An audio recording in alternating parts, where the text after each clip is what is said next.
Olá pessoal, como é que vocês estão? Estão bem? Espero que todos estejam bem e com saúde. Eu sou a professora Janaína, professora da disciplina de Físico-Química. Na aula de hoje nós vamos continuar aprendendo um pouco sobre a segunda lei da termodinâmica. O que a gente vai ver nessa aula? Nós vamos começar com uma breve revisão dos conceitos que foram ministrados na aula anterior e vamos iniciar a aula de hoje falando um pouco sobre a desigualdade de Claus, variação da entropia, Lei T3 de Debye, teoria de calor de Nernst, que dará fundamento à terceira lei da termodinâmica. Vamos permear pelos conceitos de entropia residual e vamos finalizar a nossa aula falando um pouco sobre entropia padrão de reação. Iniciando a nossa revisão, nós começamos com o conceito de entropia. A entropia é a medida do grau de dispersão da matéria. O que isso significa? Vamos olhar o quadro à esquerda. Nós temos um conjunto de moléculas organizadas num cantinho. Um processo espontâneo vai ocorrer no quadro da esquerda para a direita, ou seja, ocorre com o aumento da desordem. Processos inversos, também conhecidos como não espontâneos, também podem acontecer, desde que a gente possa aplicar um trabalho ao sistema para que ocorra essa organização. O conceito de entropia permite definir quanto à espontaneidade dos processos. Por exemplo, se o sistema tem uma entropia maior do que zero, então nós estamos falando de um processo espontâneo. Se o sistema tem entropia menor do que zero, então nós estamos falando de processos não espontâneos. O conceito de entropia também nos permite prever se o processo é reversível ou irreversível. Por exemplo, se a entropia do universo, que é a soma da entropia do sistema mais a entropia da vizinhança, for igual a zero, nós estamos trabalhando com um processo reversível.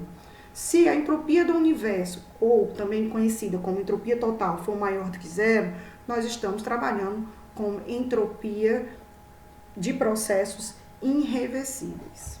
Na aula passada, a gente também aprendeu sobre ciclo de Carnot, que é o ciclo que vai fundamentar as máquinas térmicas. O ciclo de Carnot ele é composto de 4 etapas, sendo a primeira etapa uma expansão isotérmica, a segunda uma expansão adiabática, a terceira uma compressão isotérmica e a quarta, para finalizar o ciclo, uma compressão adiabática.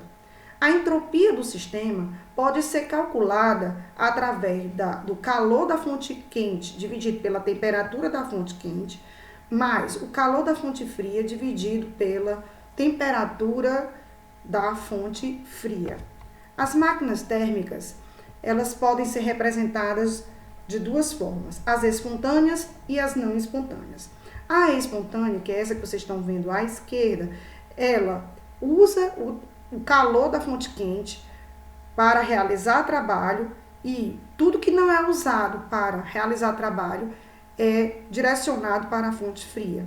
Para esse tipo de máquina, a gente pode dizer que a eficiência é calculada por 1 menos temperatura da fonte fria dividido pela temperatura da fonte quente.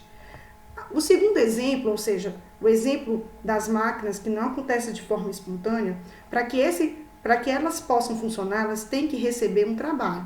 E aí, quando elas recebem trabalho, elas removem o calor da fonte fria e direcionam o calor para a fonte quente. Essas máquinas são conhecidas como os refrigeradores e bombas calorimétricas. E sua eficiência pode ser calculada pelo calor da fonte fria, no caso dos refrigeradores, dividido pelo trabalho ciclo, representado pelo ciclo de Carnot, e as bombas calorimétricas por Y, em que a gente vai dividir o calor da fonte quente dividido pelo o trabalho cíclico. Nós também vimos na aula passada os conceitos sobre a segunda lei da termodinâmica, que estabelece que em qualquer transformação espontânea de um sistema isolado é acompanhado pelo aumento da entropia. Então, a gente definiu que a entropia do sistema, a variação da entropia do sistema é dada pelo calor reversível dividido pela temperatura. De maneira similar, podemos escrever a variação da entropia para a vizinhança, que é igual a menos calor reversível dividido pela temperatura. A entropia do universo, ou a entropia total, ela é dada justamente pela somatória da entropia do sistema e a entropia da vizinhança. Agora que a gente já revisou toda a nossa aula passada, a gente pode avançar nos conhecimentos, aprendendo um pouco agora sobre a desigualdade de Clausius. Para isso, a gente precisa entender que a entropia é uma função de estado, depende apenas do seu inicial e do seu final. E aí a gente vai trabalhar com dois tipos de processos, processos reversíveis e processos irreversíveis. No processo irreversível, a entropia, que já foi definida pela variação do calor reversível dividido pela temperatura, é igual a zero. Em processos reversíveis, a gente sabe que a variação do calor reversível é maior do que a variação do calor irreversível e que a variação do calor reversível dividido pela temperatura, né, que é estabelecida para os sistemas reversíveis, é maior do que a variação do calor irreversível dividido pela temperatura. Isso nos dá que a variação do calor reversível dividido pela temperatura para sistemas reversíveis é maior do que zero. Para a desigualdade de Clausius, a gente pode definir, então, que a variação do calor reversível dividido pela temperatura é maior ou igual a zero. E o que isso significa? Se a entropia do sistema for maior do que zero, então a gente está trabalhando isso falando para sistemas isolados, então o processo é espontâneo. Se a variação da entropia é igual a zero, nós estamos também trabalhando com o sistema em equilíbrio e um processo do tipo reversível. E aí a gente pode confirmar o que a gente aprendeu na aula passada, que a entropia do universo é igual à entropia do sistema, mais a entropia da vizinhança, um valor maior ou igual a zero, simbolizando os dois tipos de processo. A variação da entropia, ela é acompanhada de acordo com alguns processos. O primeiro processo a ser estudado é a expansão isotérmica de um gás perfeito. Vamos partir da definição de entropia vista na aula passada. Entropia do sistema é igual a número de mols vezes R, constante universal dos gases, vezes logaritmo da variação do volume final dividido pelo volume inicial. Considerando a variação da vizinhança, a variação da entropia da vizinhança, a gente pode descrever que a entropia da vizinhança é igual ao calor da vizinhança dividido pela temperatura. Se levarmos em consideração o ponto de vista do calor cedido da vizinhança para o sistema, podemos descrever a entropia da vizinhança como menos calor reversível dividido pela temperatura. Usando essas definições, escrevemos também para a variação da entropia da vizinhança menos N, número de mols, vezes R, constante universal dos gases, vezes logaritmo do volume final dividido pelo volume inicial. No gráfico abaixo, nós observamos a variação logarítmica do volume pela entropia dentro de um processo isotérmico e a gente observa o crescimento dessa variação entrópica. A próxima variação que vamos estudar é a variação que envolve uma expansão de um gás perfeito e nós vamos considerar, ao invés do volume, a pressão. Para que a gente possa envolver na expressão de entropia a pressão, nós vamos levar em consideração a lei de Boyle, que diz que o volume 2 dividido pelo volume 1, ou seja, o volume final dividido pelo volume inicial, é igual à pressão inicial dividido pela pressão final. E se a gente substituir na equação que a gente acabou de definir, nós temos que a entropia do sistema é igual a NR ln da pressão inicial dividido pela pressão final. Próxima variação relaciona um processo de expansão de forma isotérmica e irreversível. Neste caso, a gente precisa considerar uma expansão contra o VAR. E aí a gente tem que o trabalho é igual a zero, energia interna é igual a zero e o calor da vizinhança é igual a zero, indicando que a variação da entropia da vizinhança é igual a zero. Considerando mais uma vez nossa expressão da entropia do universo, que é o somatório da entropia do sistema mais a entropia da vizinhança, e levando em consideração que a entropia da vizinhança é igual a zero, nós podemos reescrever que a entropia do universo é igual à entropia do sistema, e quando a gente trabalha com processos reversíveis, a gente tem que a entropia do universo, nesse caso, é igual a NR ln do volume final dividido pelo volume inicial, e será sempre maior do que zero. O próximo processo vai trazer o conceito de mistura de gases ideais. Então, a gente começa com dois gases separados em compartimentos diferentes, que ao abrir a torneira vão iniciar o processo de mistura. Então, para isso, a gente pode definir que, por exemplo, para o gás A, a entropia é número de mols de A vezes R, que é a constante universal dos gases, vezes Ln do somatório do volume do gás A mais o volume do gás B, dividido pelo volume do gás A. Para o gás B, podemos definir a entropia da variação da entropia de B é igual ao número de mols de B, vezes R, que é a constante universal dos gases, vezes a variação logarítmica do somatório dos volumes envolvidos, dividido pelo volume de B. Então, se a gente considerar que a entropia dos dois sistemas podem ser somadas, a gente tem que a entropia da mistura é justamente a contribuição de A mais a contribuição de B. E como é que a gente pode verificar isso? Olha, observe o quadrinho escuro. Nós temos dois gases confinados em lados diferentes. E ao derrubar a barreira, existe uma tendência desses gases se misturarem.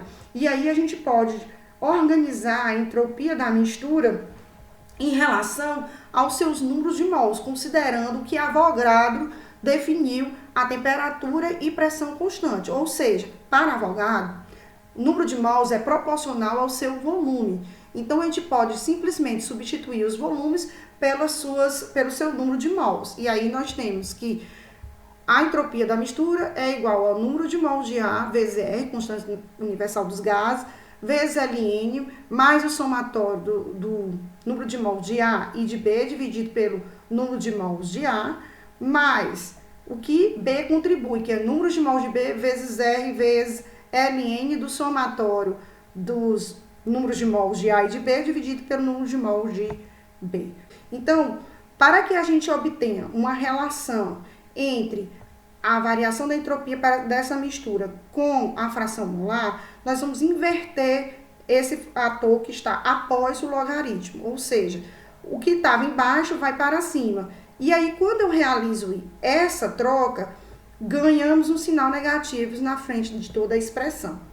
Se a gente observar essa expressão, como já foi antecipado, nós temos justamente a fração molar. E aí a gente pode reescrever que a variação da entropia da mistura é igual a menos número de mols de A vezes R, constante universal dos gases, vezes a fração molar de A, menos números de mols de B, vezes R, vezes a fração molar de B. A variação da entropia de uma transição de fase obedece 5 etapas.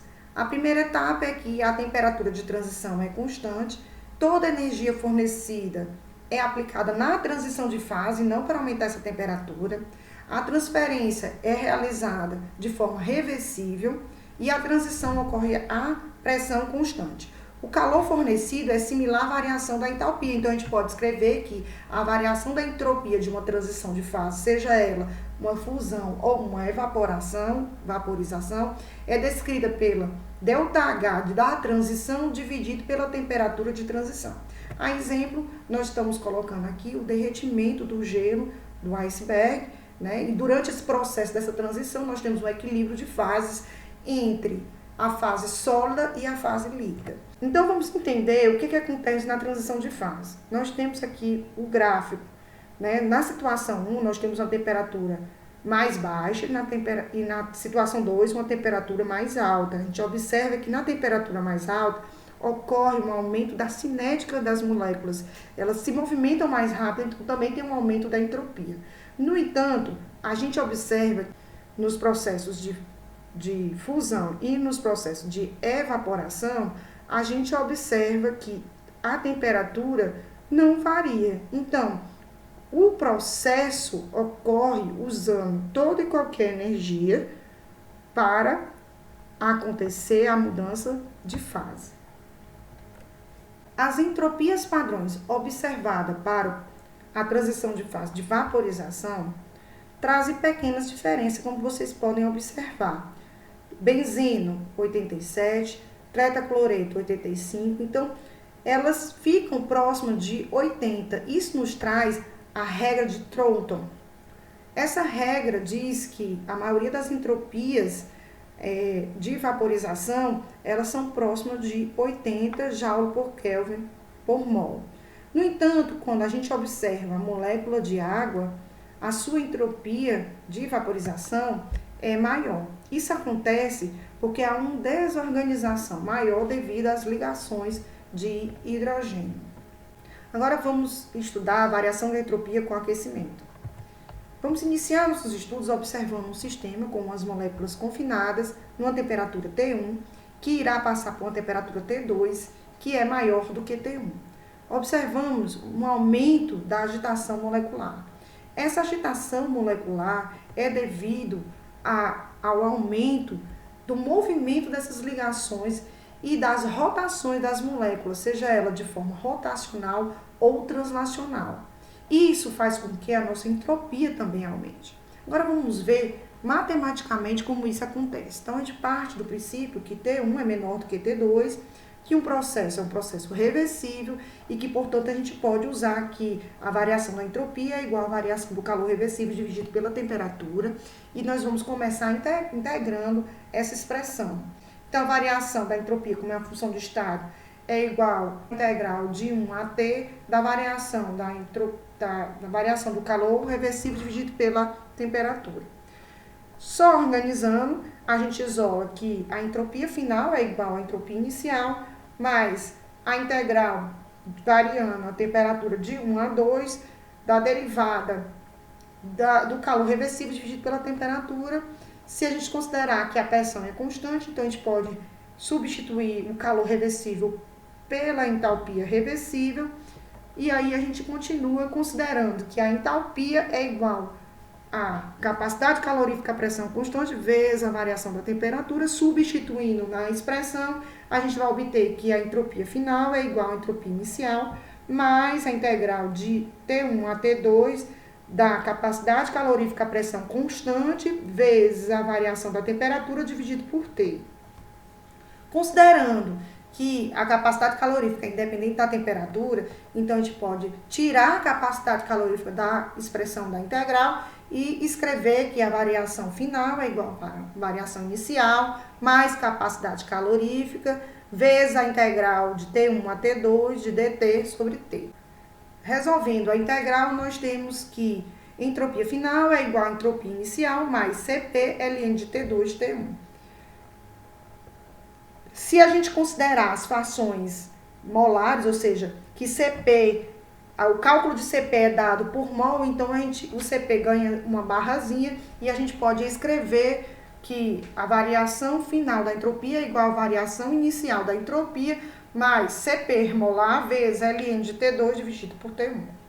Observando o gráfico, a gente vê que à medida que a gente vai aumentando a temperatura de 1 a 4, né, o aumento logaritmo da entropia vai aumentando também. Isso porque com o aquecimento ocorre também o aumento da agitação molecular e, consequentemente, o aumento da entropia.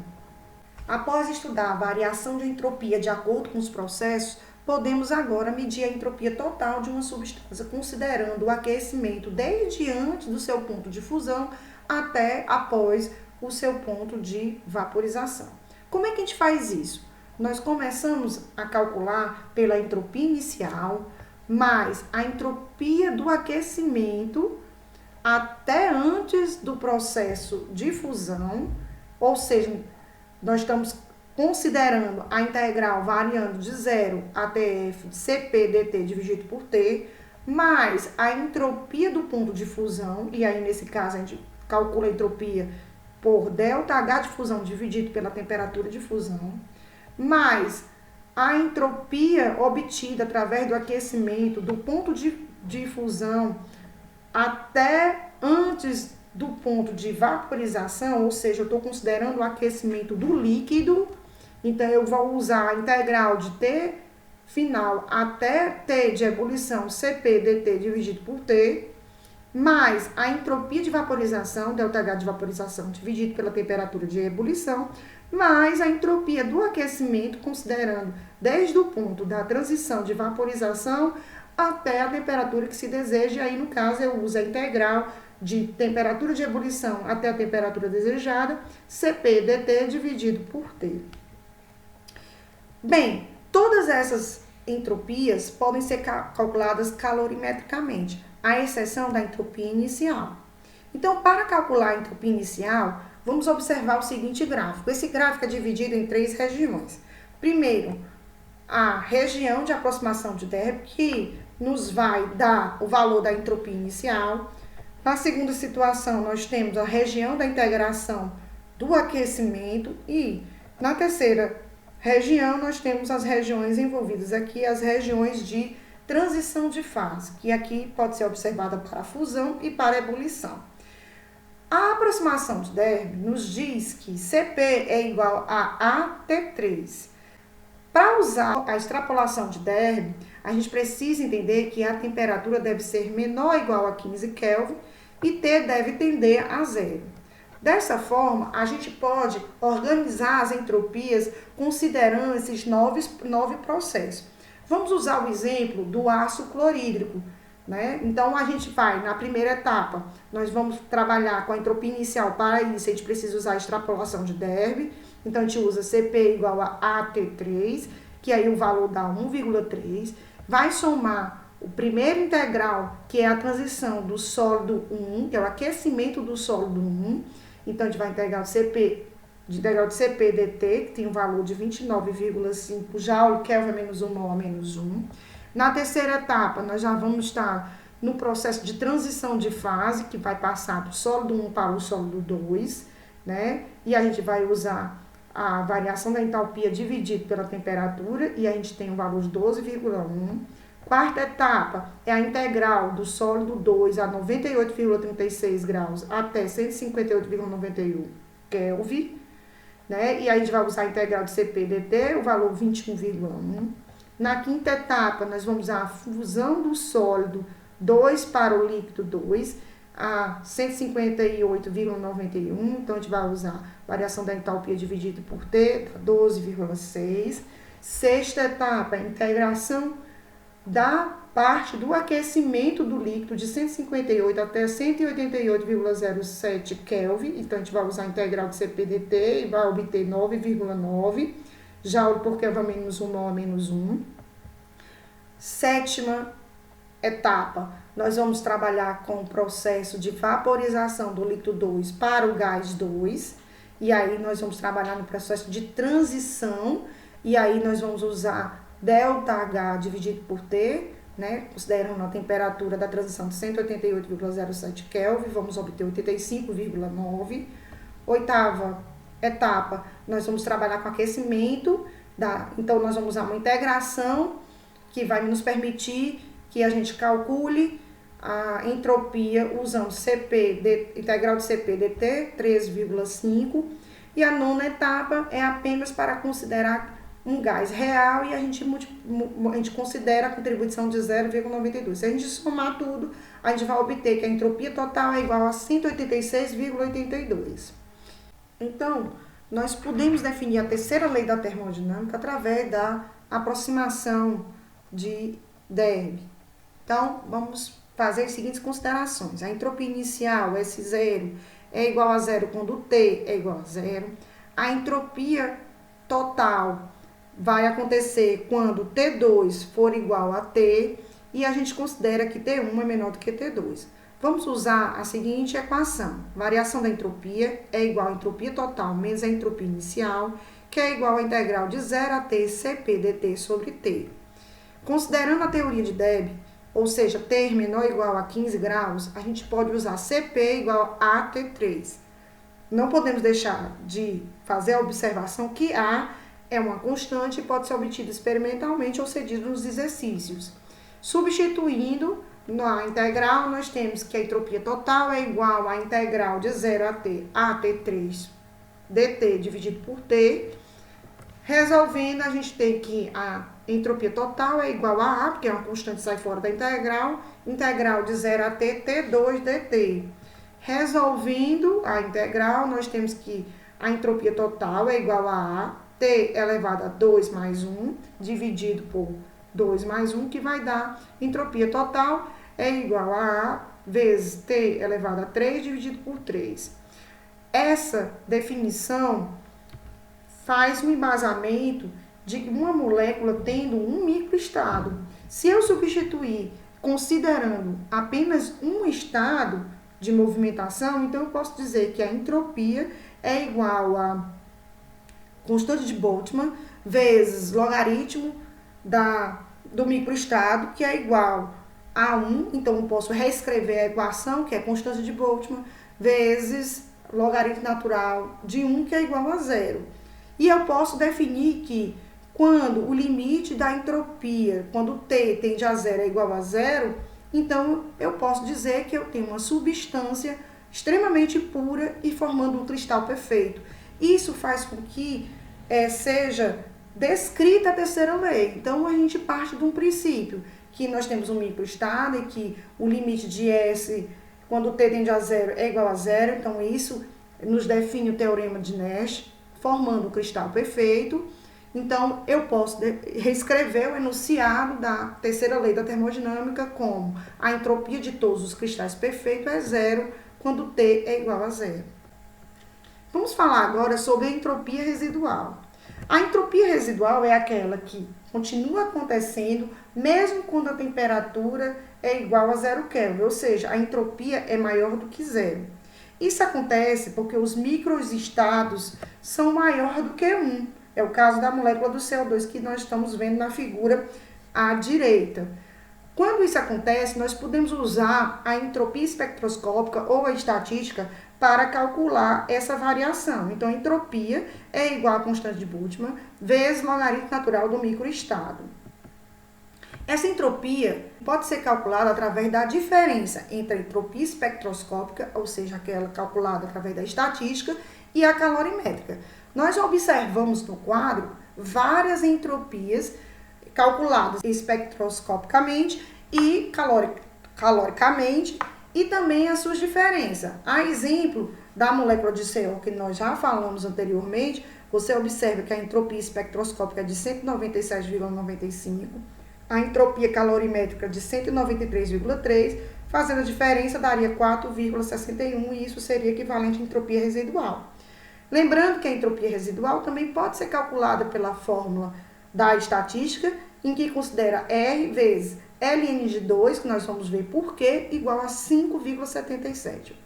Vamos observar o quadro a seguir. Nós temos 16 microestados observados para a molécula de CO.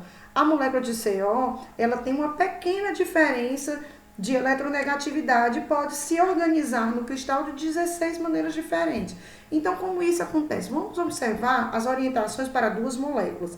Então, a gente considera a estatística de 2 elevado a 1. Quando a gente considera a orientação em 1 mol de moléculas, a gente vai considerar a orientação de 2 elevado a Na, sendo que Na é o número de Avogadro. Então, a gente começa a colocar a entropia residual igual a constante de Boltzmann vezes Ln do microestado. Então, a gente pode reescrever que a entropia residual é igual a constante de Boltzmann vezes Ln de 2 elevado a Na.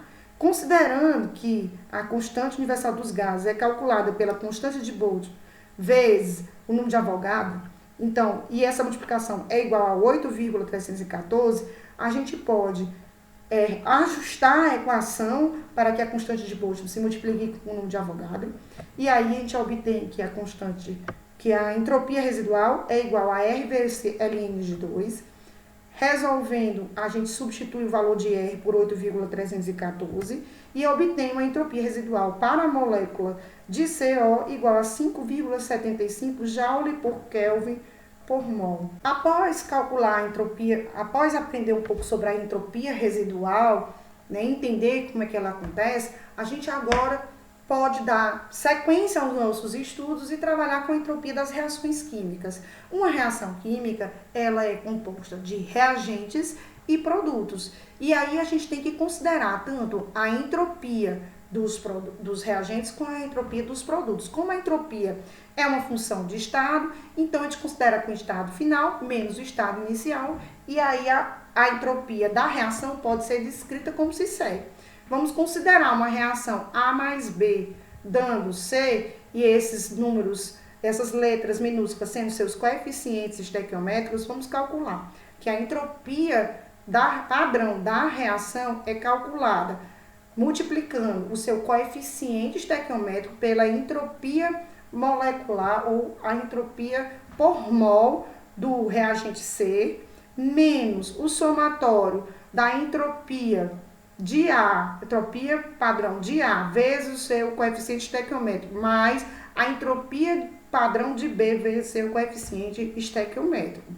Em geral, podemos resumir essas condições em uma única expressão que dá para qualquer tipo de reação química. Então, a entropia da reação é dada pelo somatório das entropias padrões molares dos produtos vezes seus coeficientes estequiométricos, menos o somatório da entropia padrão dos reagentes vezes os seus coeficientes estequiométricos. Vamos agora para o nosso primeiro exercício. Uma quantidade de 0,5 mols de um gás ideal a 20 graus Celsius expande-se isotermicamente com uma pressão constante de 2 atm de 1 litro para 5 litros. Calcule os valores das entropias do sistema, da entropia da vizinhança e da entropia do universo. Vamos partir do cálculo da entropia do sistema. Então, o que a gente tem? Que é 0,5 mols, o volume 1 é 1 litro, o volume 2 é 5 litros. E a gente usa a expressão da variação do sistema igual ao número de mol vezes R vezes Ln de V2 sobre V1. Substituindo os valores, nós vamos obter que a entropia do sistema é igual a 6,7 Joule por Kelvin a menos 1.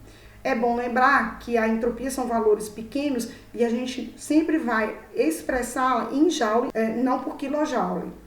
Vamos agora para o cálculo da entropia da vizinhança. Então, a gente considera que a pressão é 2 atms, o volume é 1 litro, o volume inicial, o volume final é 5 litros, e que o trabalho é menos P delta V. Por que a gente tem que considerar isso? Porque o sistema, ele realizou o trabalho e ele teve trocas térmicas com a vizinhança, que está relacionada justamente com esse trabalho. Então, vamos calcular o trabalho é igual a 2 vezes a variação do volume, 5 menos 1.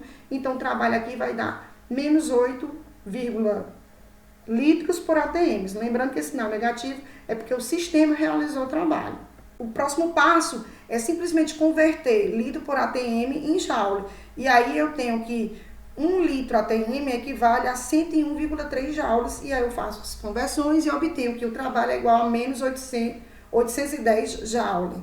Considerando que a minha temperatura foi dada em graus Celsius, eu tenho que transformar para Kelvin, então eu tenho que 20 graus equivale a 293 Kelvin. Né? Considerando também que a energia interna é igual a zero, então calor é igual a menos trabalho, e o trabalho foi calculado então em 810, que é o que é a energia que o sistema recebe em forma de calor, então eu posso agora calcular a entropia da vizinhança, que é igual ao calor da vizinhança dividido pela temperatura, e aí eu vou ter que 810 dividido por 293 é igual a menos 2,8 joules. De posse dos valores da entropia do sistema e da vizinhança, eu posso calcular agora a entropia do universo, que é o somatório dos dois. Então, eu vou obter que a entropia do universo, ou a entropia total, é igual a 6,71 menos 2,8, que é igual a 3,9 joule por Kelvin a menos 1. Próximo exercício. A entalpia molar de fusão e de evaporação da água são 6,01 kJ por mol menos 1 e 40,79 kJ por mol a menos 1, respectivamente. Calcule a variação da entropia para a fusão e vaporização de um mol de água em seus pontos normais de fusão e ebulição. Se eu estou trabalhando com valores de transições, então eu tenho que fazer a seguinte consideração. A temperatura da água de fusão, do ponto de fusão, é 273 Kelvin e a temperatura de evaporização é 373 Kelvin. E eu vou ter que transformar o valor que foi dado em quilojoule em joule, porque a entropia é dada em joule. Então, 1 kJ é igual a 1000 joules, 6,01 kJ é igual a x, para x, e eu tenho um valor de 6.100 joules no primeiro processo. No segundo processo, convertendo, eu tenho 40.790 joules. Agora, eu posso usar na equação da entropia de transição, que é igual ao ΔH de transição dividido por T. Para o primeiro ponto, que é o ponto de fusão, é igual a 6.100 dividido por 273, que é igual a 22 Joule Kelvin a menos 1 por mol a menos 1. Faço o mesmo para a entropia de vaporização da água, então pego o valor transformado em Joule, que é 40.790 dividido pela temperatura, que é 373, que vai dar um valor de 109,2 Joule por Kelvin menos 1 por mol menos 1. Vamos agora para o próximo exercício. A pressão constante, 200 gramas de água são aquecidas de 10 graus Celsius para 20 graus Celsius. Calcule o aumento da entropia para esse processo. A capacidade calorífica molar da água, a pressão constante, é 75,3 Joule por Kelvin menos 1 por mol menos 1. Então, a gente vai considerar primeiro que a entropia é uma função de estado e que também é uma propriedade extensiva. E se eu dei 200 gramas de massa, eu tenho que transformar isso em mols. Então, eu uso que no mols é igual a massa sobre massa molar, então eu coloquei 200 gramas, que foi a massa que foi dada, dividido pela massa molar da água, que é 18,02, vai me dar 11,1 mol. Então, usando a fórmula da entropia para um processo de aquecimento, é igual a variação da entropia, é igual ao número de mols vezes Cp, considerando Cp, que é a capacidade calorífica independente da temperatura, vezes logaritmo natural de T2 dividido por T1. E aí eu só substituo os valores. Então, variação da entropia é igual a 11,1 vezes 75,3 vezes logaritmo natural de 293 dividido por 283. Então, eu vou ter que a variação da entropia é igual a 29 Joule por Kelvin menos 1. O próximo exercício traz os conceitos de entropia de reação. E ele pede para calcular, né, a variação da entropia molar padrão para a seguinte reação a 298 Kelvin. Então, eu fui lá na tabelinha e peguei os valores da entropia padrão para cada um dos reagentes e produtos. Então, a gente começa vendo que a entropia padrão para hidrogênio é 30,6 Joule Kelvin menos 1 por mol menos 1. A do oxigênio é 205 e a da água 69,9. E a gente vai usar aquela formulazinha que vai dar a variação da entropia padrão da reação é igual ao somatório da variação da entropia molar por mol dos produtos multiplicados pelos seus coeficientes, menos o somatório da entropia dos reagentes por mol vezes os seus coeficientes. Então, a gente coloca na equação e obtém que a entropia padrão da reação é igual a 2 vezes a entropia molar da água, padrão molar da água. Por que 2 vezes? Porque tem um coeficiente estequiométrico 2. Menos 2 vezes a entropia padrão molar do hidrogênio, porque também tem um coeficiente 2, mais a entropia padrão molar do oxigênio. Substituindo os valores, a gente vai obter, ao final da expressão matemática, a entropia padrão da reação é igual a menos do 326,4 Joule por Kelvin a menos 1, mol a menos 1. E a gente finaliza a nossa aula de hoje com esses exercícios. Até mais!